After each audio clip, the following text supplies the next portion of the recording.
You have learned the basic words, basic sentence structures. You can speak a little fluently now with a few grammar mistakes here and there, and you have reached the intermediate stage where you're able to hold up conversations regarding general topics like routine, hobbies, travel, etc. You're likely intermediate when English is no longer a complete struggle, but you're not very fluent or advanced yet. You still make mistakes, but you can function easily in most of everyday situations without needing help, like ordering food at restaurants or being able to manage in English speaking environments. Do you feel stuck after coming to this level? You do not know how to go from this intermediate stage to the advanced stage. There is a thing called intermediate plateau, and many find it challenging to break it. Reaching from beginners to intermediate stage is quite easy because you just need around 3000 words, but from intermediate to advanced stage you require different strategies, more than 10,000 words, and a hell lot of practice to reach there. Now, how to reach the advanced level from the intermediate level? This is what we are going to discuss in this video. I will share what to practice along with resources, how to practice, for how much time, and how long it will take for you to reach or to see visible progress. Becoming advanced from an intermediate level in English, it is a major step. It's where you move from just communicating to using English with precision, concisely, with fluency, with accuracy, and nuance. This stage focuses on depth, consistency, and exposure to real English, how English is used in the real world.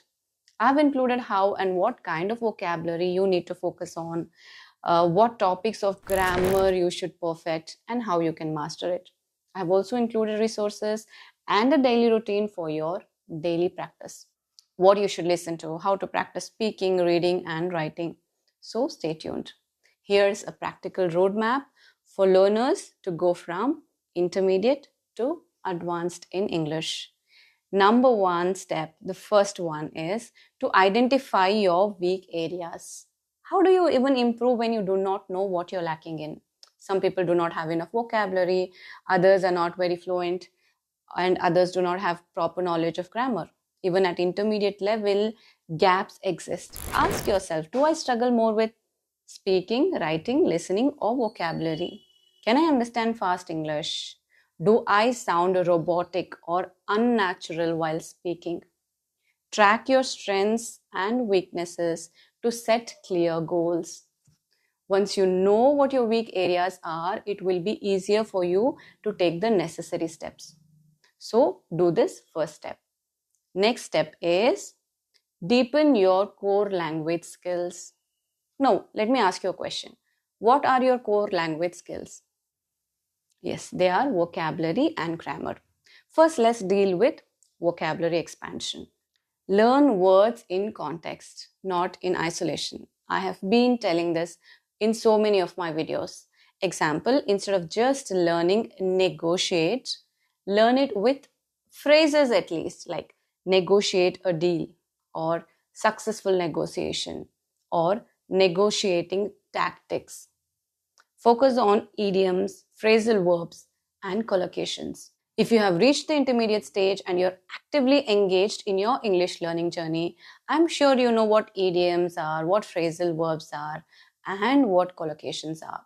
For those of you who do not know, an idiom is a phrase where the words together have a meaning different from the dictionary meanings of the individual words. For example, hit the books. What does hit the books mean? It means to study hard. For example, I have an exam tomorrow, so I need to hit the books tonight. Phrasal verbs, they are a combination of a verb plus one or more particles, which is usually a preposition or an adverb that creates a meaning different from the verb alone. See, verb alone, for example, consider the verb look. Look means what? To use your eyes, to see, to look. But look after means to take care of. So look after is a phrasal verb. A collocation is a natural combination of words that are commonly used together. Like it's make a mistake and not do a mistake. It's a strong coffee, not a powerful coffee. Like that.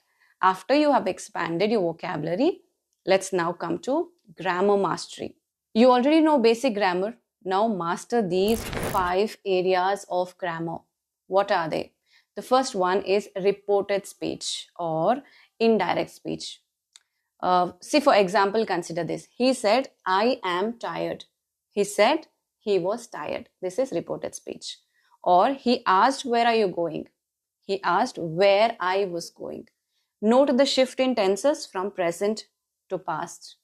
The second area of grammar is passive voice. That too, try to use it in complex sentences like the book that was written by the professor has been translated into 5 languages. Second example, the documents were signed after the agreement was reviewed by the legal team. Third area of grammar is learning the use of inversions like never, rarely, seldom, hardly, not until, under no circumstances. Example, never had I felt so embarrassed. Had I known, I would have helped you. Fourth area is conditionals. Example, if it rains, the ground gets wet. If they had left earlier, they wouldn't have missed the train. Fifth area is modal verbs. Master the usage of can, could, will, would, shall, should, may, might, and must. Focus on these areas of grammar and master them. Before moving ahead, let me tell you, if you're looking for an AI to practice your advanced grammar or vocabulary, you can try downloading Sparky. It will give you feedback for every word or sentence that you say and how you could say it better. It will give you tips on how you can improve. You can have conversations with it regarding different topics, as easy or as complex as you like, and at whatever time is convenient for you. That too at a really affordable price. Link to download is in the description box. Check out the demo to understand the app better. Introducing Sparky, your voice first AI friend for building spoken English fluency. Sparky is a friendly fox you can speak in English with even if you don't speak well. Sparky gently corrects you and also shares feedback on everything you say. I did not got invited for my friend's birthday and I'm very sad. I didn't knew she did not want to be friends with me.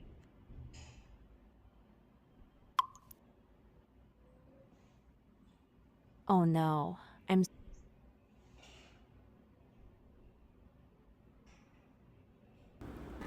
Each conversation is designed to give you practice on specific language concepts or topics relevant to your life. Sparky keeps the conversation going so it never gets boring and helps and supports learners. If you're stuck for words, Sparky suggests what you could say. If you don't understand something Sparky said, you can easily see the meaning and even translate it to a language of your choice. Want to hear something again? You can just hit replay. You can also choose the accent and speed for Sparky's voice. Hello. Would you like me to speak faster or slower or in a different style? Over time, it creates your personalized learning path to give you more practice on the specific mistakes that you make. If you don't feel like always talking, you can try out some fun interactive games designed to build vocabulary, pronunciation, and grammar. You can also read stories and articles with Sparky, and Sparky will highlight the mispronounced words in red.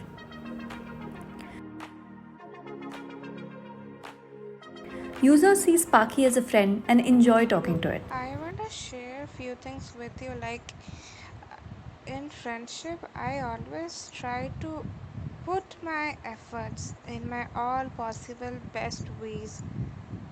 Then also, I am always being treated like an option. What to do about it? Very soon, underconfident, struggling learners gain confidence, get over the stress and embarrassment, and begin to have meaningful conversations about things important to them. The third step that will help you become advanced is immerse yourself in real English. Whenever you are listening, go for C1 level input. Watch TED Talks with no subtitles first, then English subtitles. I'm telling this because I want you guys to challenge yourself first and see how much you can understand. Come out of your comfort zone. Without the help of subtitles, try to watch it first. Later on the subtitles and evaluate yourself. Watch BBC Hard Talk, Al Jazeera English, and CNN News. Also, you can watch complex TV shows. There is House of Cards and there is Suits. Try to challenge your understanding and comprehension of English. Listen to podcasts. These are my recommendations. Jay Shetty, Mel Robbins, Grammar Girl, audiobooks, fiction and non-fiction. After doing all of this, how to realize if it is working for you or not. So here is a small activity which you can choose or which you can do to challenge yourself. Listen to one native speaker conversation or podcast episode daily. Okay.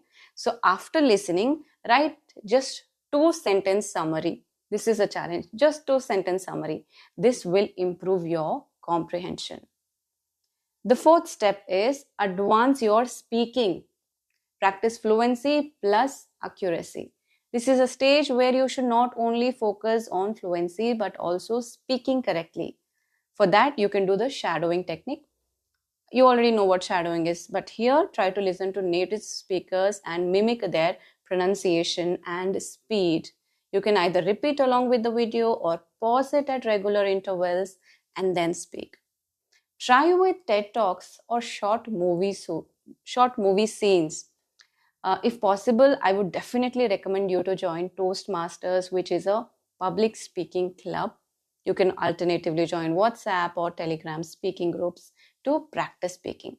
And it's very important to record yourself. Speak on one topic for 2 minutes daily. Listen and analyze your grammar, tone, and fluency. Use native-like expressions. For example, replace very good with outstanding, impressive, remarkable. Okay, coming to the fifth point, which is let's come a little bit to writing. Try to polish your writing. Why writing? See, writing plays a major role in your transition to an advanced speaker. The task that you can practice is writing 250 words essays, which will be just like 1 page on current topics. Choose AI, education, social media. Try to write emails, reports, try to write reviews. You can also post your opinions on Quora. And if you want to check your real time, you want to correct your mistakes real time, then use Grammarly. You can also use ChatGPT to evaluate your writing or email writing skills. The sixth step is read like an advanced learner. Coming to reading practice, what to read? Newspapers. Which newspapers? The Guardian, The Hindu. You can read that as well. For books, you can read fiction, non-fiction, whatever interests you. Let me give you a few recommendations. You can read Atomic Habits, To Kill a Mockingbird, and Discover Your Destiny. I'm mainly recommending it based on the language that upper intermediates can understand. Try to read on different topics, philosophy, technology, psychology, politics, so that you get a lot of vocabulary and you can speak fluently on different topics. Keep a reading journal, write 1 paragraph summary and 5 new words per session of reading. That's how you'll know that you are improving. The next step is practice smart and stay consistent. Here is a daily practice routine for you. So activity time per day is like 2 to 3 hours. That is listening 30 minutes, speaking at least for 20 minutes, reading 30 minutes, writing 20 minutes, and then vocabulary and grammar. For that combined, you can keep 20 minutes. That's totally like 2 hours per day for 4 to 6 months. That much time it requires to start noticing progress in your English. The last step is to test yourself regularly on how you're progressing. Try to take some online tests like CEFR based mock test. Ask ChatGPT to evaluate your learning by providing activity sheets. You can also practice IELTS and TOEFL sample tasks. Okay, though you don't plan on taking the test, just challenge yourself by taking the test. And then you can also use the Cambridge English test for C1 level. Many people ask how to check my level. So you can take these tests to evaluate yourself. To summarize everything in short, I would like to say vocabulary, learn in context with examples, grammar, focus on complex forms, especially the one that I've shared in the video. For listening, native level podcasts and shows. For speaking, you can do shadowing, daily speaking, and giving feedback to yourself. For writing, you can write essays, reviews, and emails. And for reading, you can read news, books on diverse topics. It's the same practices, but you have to increase the input level, that whatever you're consuming, just improve the level of that English. What else do you need? I have covered every detail, every activity that is going to take you from your intermediate stage to advanced stage. So go ahead and practice them. Good luck. Like the video, share it with your friends, and don't forget to subscribe for more such videos. I'll see you later in another one. Till then, take care and bye.